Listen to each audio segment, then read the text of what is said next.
Hey guys, what's up? Sean Michael Lewis here. Hey, just want to do a quick shout out real quick about the video I posted yesterday. Look guys, this stuff works, okay? I can't really convey any other way about just getting out there and engage with whatever network you have. Since posting yesterday on the video about one thing restoration companies will not do this year, I've had over 2,000 views and it hasn't even been 24 hours yet.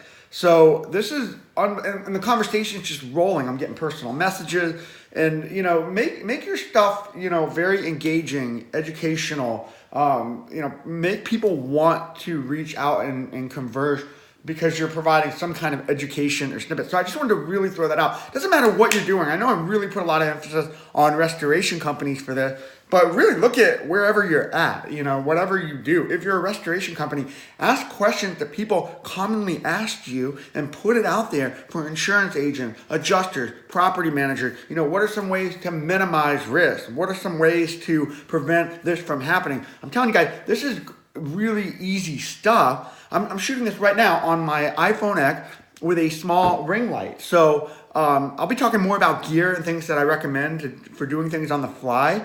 But anyway, just get out there and do it. I don't care if the quality's kind of shitty or crappy right now. Just keep it rolling and keep it going and start expanding that engagement. Like I said, you could have one person today, 2 tomorrow, 3 the next day. It just continues to grow and grow and grow. But if you're not consistent, you're not going to have any follow through. So hey, just want to do a quick update. Definitely feel free to share, comment on any of these videos, share with your teammates, workers, whatever. Look forward to chatting with you guys soon. Talk to you later. Bye.